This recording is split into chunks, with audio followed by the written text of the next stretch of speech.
Li Jing traversed into the realm of cultivation, only to be expelled by his family due to his five-element spiritual root. Thus, he found himself joining the Beast Sect as a mere servant disciple. Unfortunately, he faced oppression from the stewards, who dispatched him to the vast wilderness of the 10,000 Great Desolation to establish himself as the lord of a mountain. Little did he expect that upon harvesting a spiritual herb, a panel suddenly materialized before his eyes. Physique: innate agricultural saint body, awakening at 1%. Effect: maturation rate of spiritual plants increased by 20%, yield enhanced by 20%. Green Wood celestial energy, 0 lifespan, 60. The Green Wood celestial energy could be utilized to accelerate the ripening of spiritual plants, convert lifespan, and rapidly heal injuries. Li Jing immediately fell in love with this newfound ability. As a model youth of the 21st century, he was not adept at brawling or competing fiercely. Instead, he decided to cultivate the land slowly in pursuit of longevity. If they wouldn't allow him to farm, he would simply turn the tables on them. Chapter 1. Innate Agricultural Saint Body. In the spirit realm, within the human territory of Qi, at the recruitment station for servant disciples of the Beast Sect. Li Jing, your five-element spiritual root poses quite a challenge, remarked Steward Shun, his thumb and forefinger lightly rubbing together, casting a half-smile in Li Jing's direction. Li Jing wore a smile of humble submission, saying, Steward Shun, I have long admired the Beast Sect. I implore you to show some leniency. As he spoke, he discreetly slipped 10 spirit stones into Steward Chen's hand. Seeing this, Steward Chen's lips curled slightly, yet he feigned a troubled expression. Our Beast Sect have a long-standing rule against accepting servant disciples with five-element spiritual roots. I cannot easily break this precedent. Yet he clutched the 10 spirit stones tightly, a glimmer of greed flickering in his eyes. Li Jing seethed inwardly, but outwardly remained even more humble. He then produced a small vial from his robe, whispering, Steward Shun, this is a vial of cultivation-enhancing elixir I fortuitously obtained. I hope you'll accept it.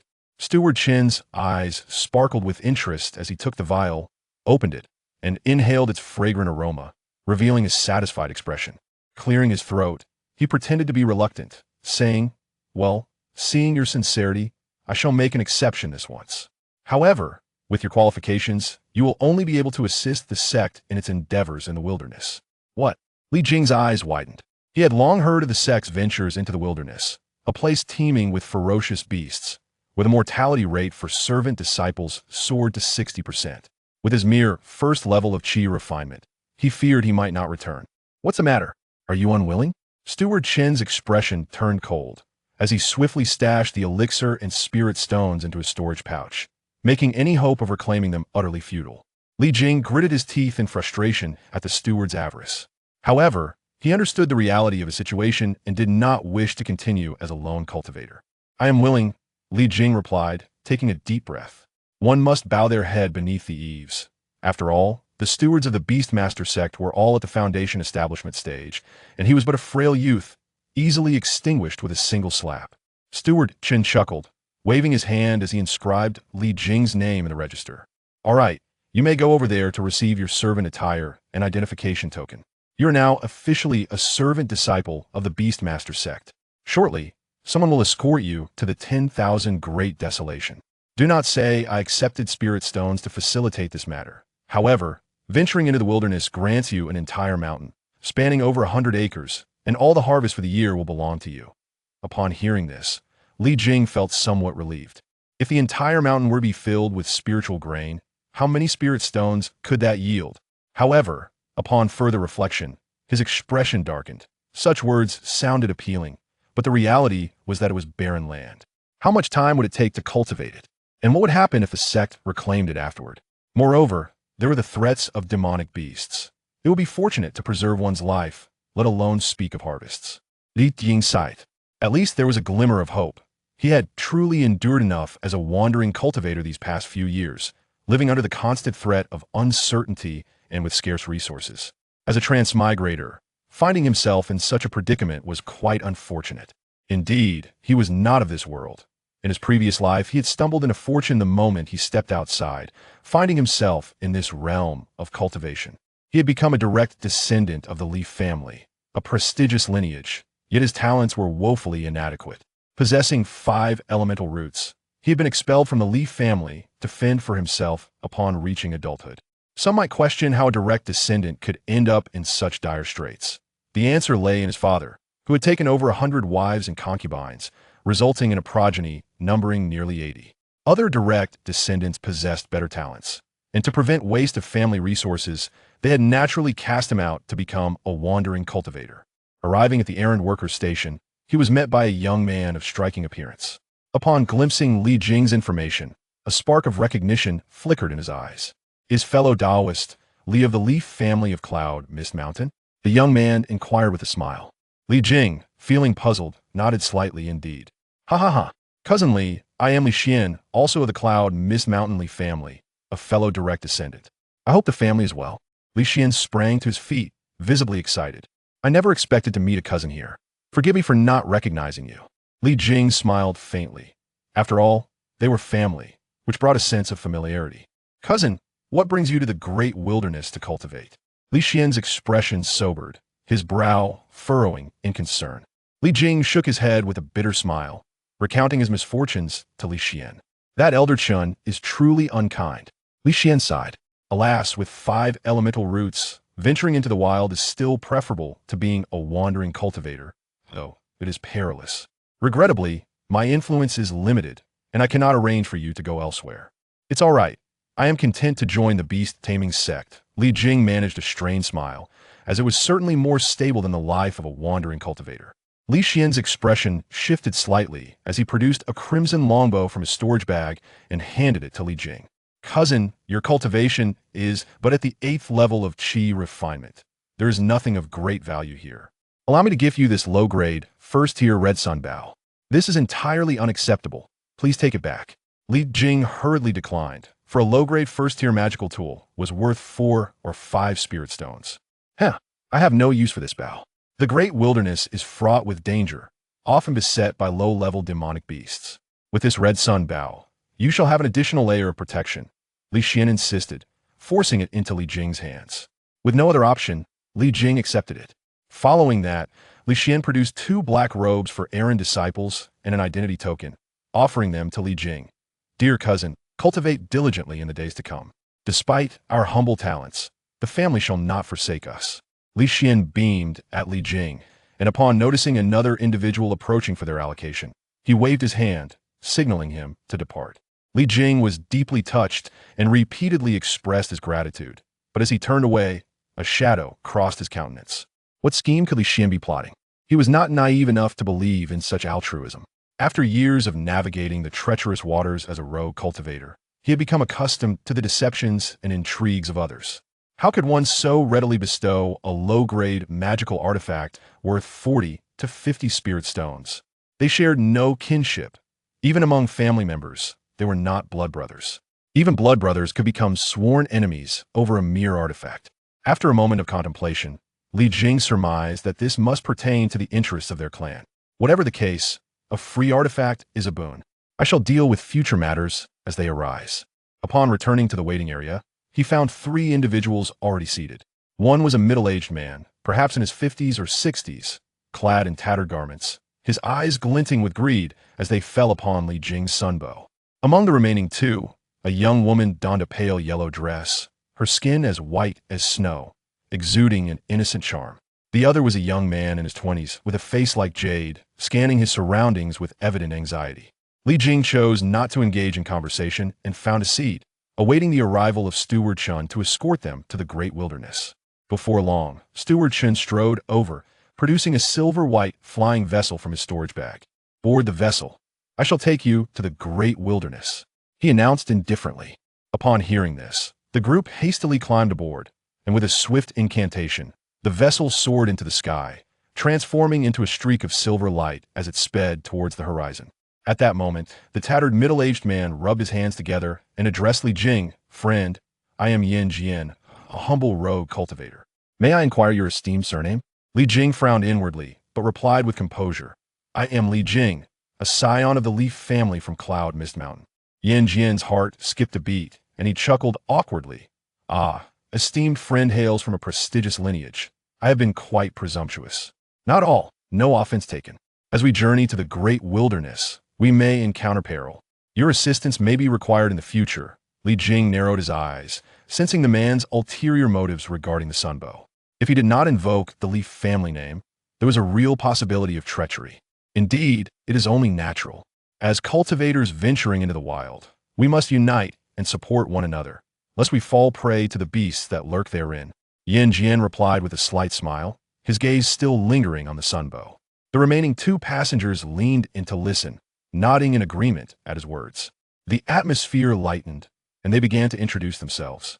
The young woman was named Huang Yin, a member of a modest family with a tri-spirit root, who, unsupported by her clan, sought sustenance within the Beastmaster sect.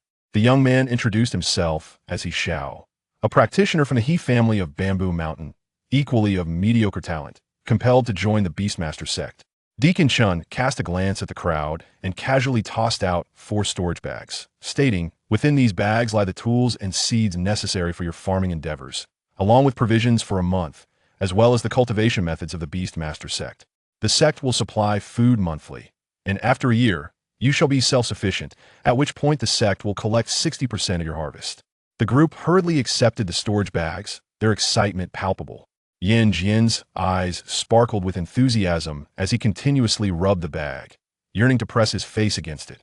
The flying vessel sped through the skies for a day, finally arriving at their destination, a land of undulating mountains, shrouded in mist, with verdant hues stretching as far as the eye could see.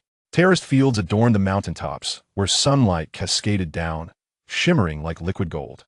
After escorting the 4 individuals off the flying vessel, Deacon Shun transformed into a glimmer of silver light and departed.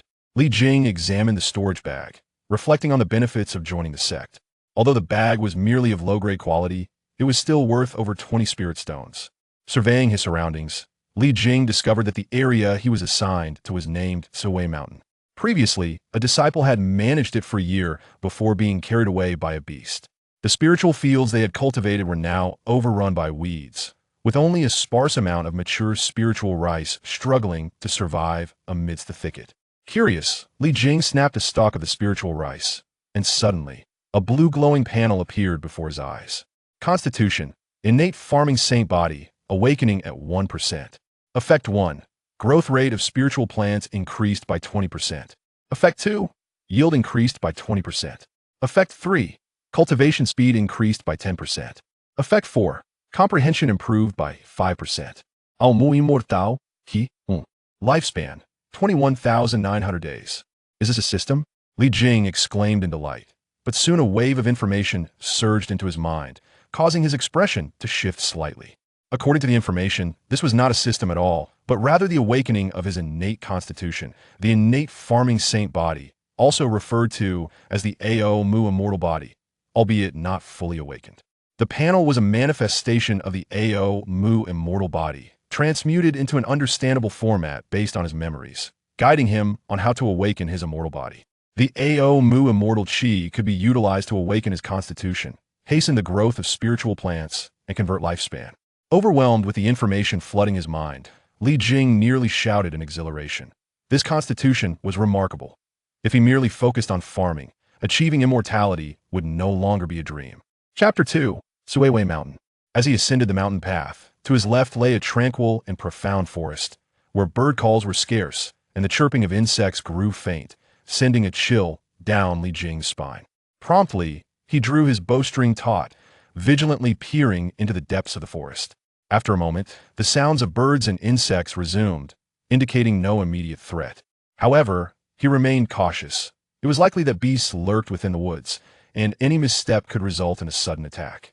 Hastening along the mountain trail, he arrived at the summit, where a dilapidated wooden cabin stood.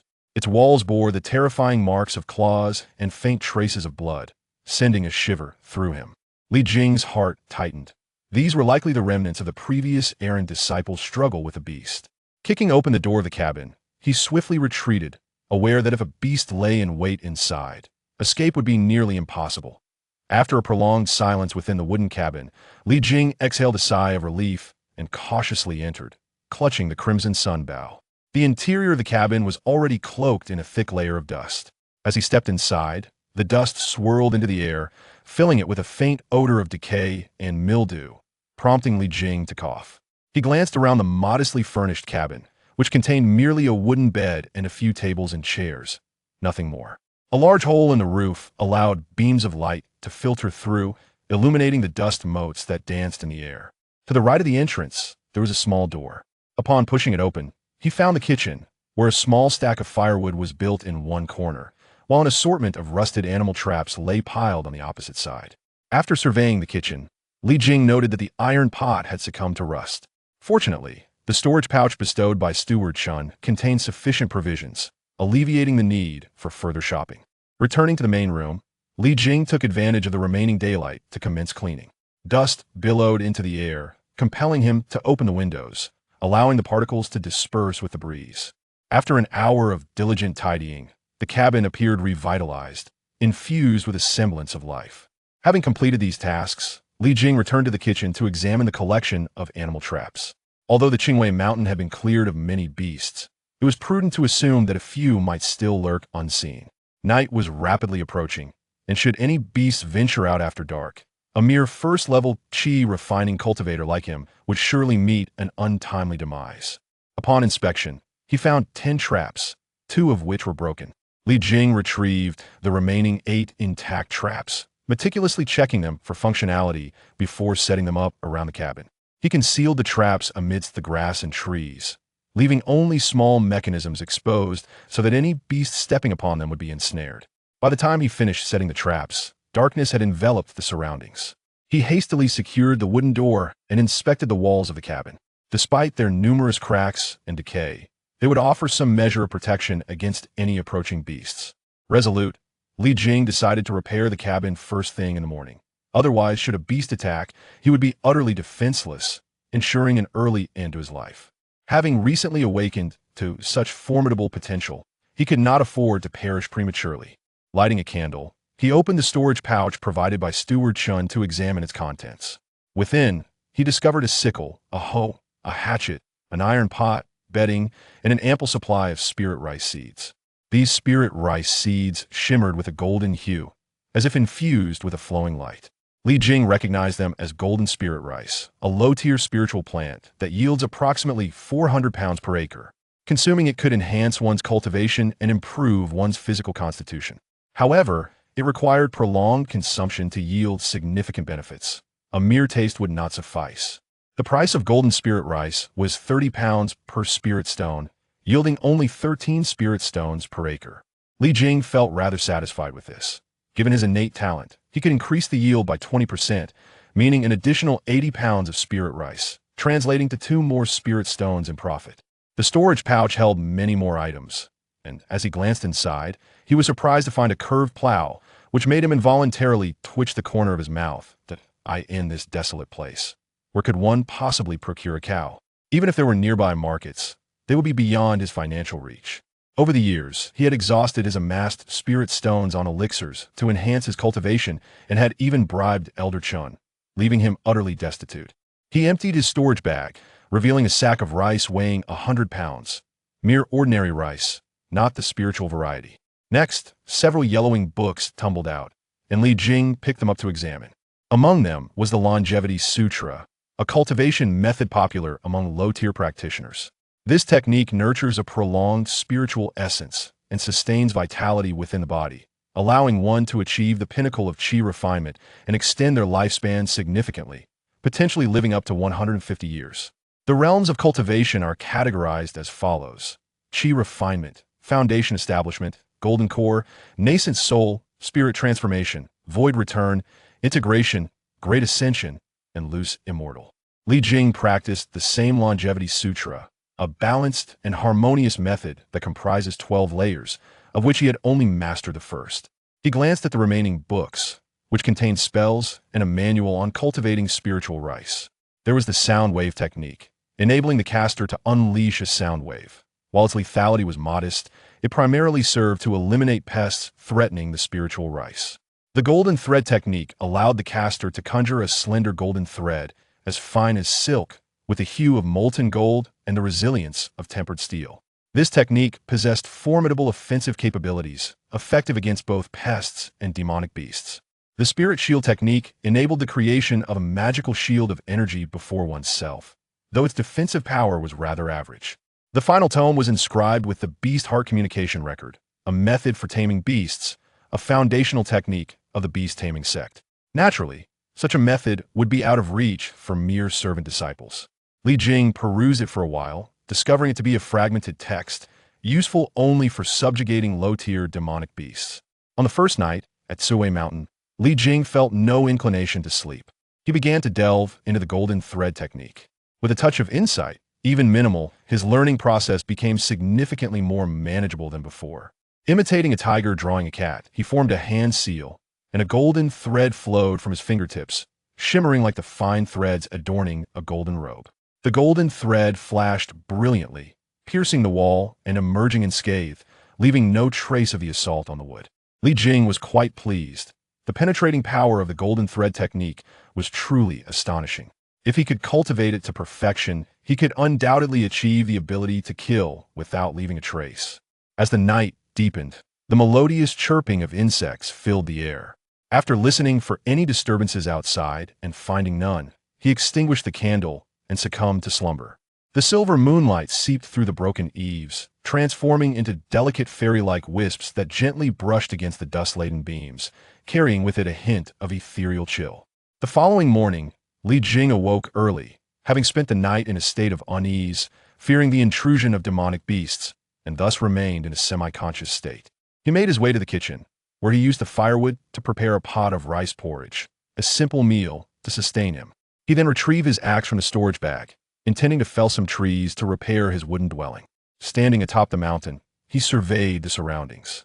In front of Sui Mountain, some spiritual fields had been cleared, though they lay in ruin. To the west, a dense forest loomed, its thick foliage concealing unknown entities lurking within. On the eastern flank of Sui Mountain, dense thickets abound, with entwined vines and lush foliage concealing the presence of numerous mice and snakes.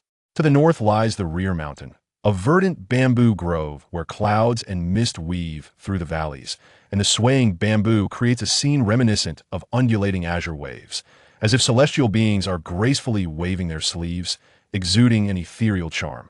Li Jing found great delight in this bamboo forest, for it is a veritable treasure trove. One can harvest bamboo shoots for sale and utilize the bamboo for constructing dwellings. Moreover, should a few rare spiritual bamboos emerge among these stalks, it would be a windfall, as they could be employed in the forging of magical artifacts. The Li family of Yunmu Mountain built their reputation upon the art of artifact crafting. As a scion of the clan, he has studied the techniques of forging and has even replicated several texts. However, until now, his comprehension had been somewhat limited, preventing him from making any significant progress. With the awakening of his celestial physique and the enhancement of his understanding, he should now find it entirely feasible to embark upon the path of artifact forging.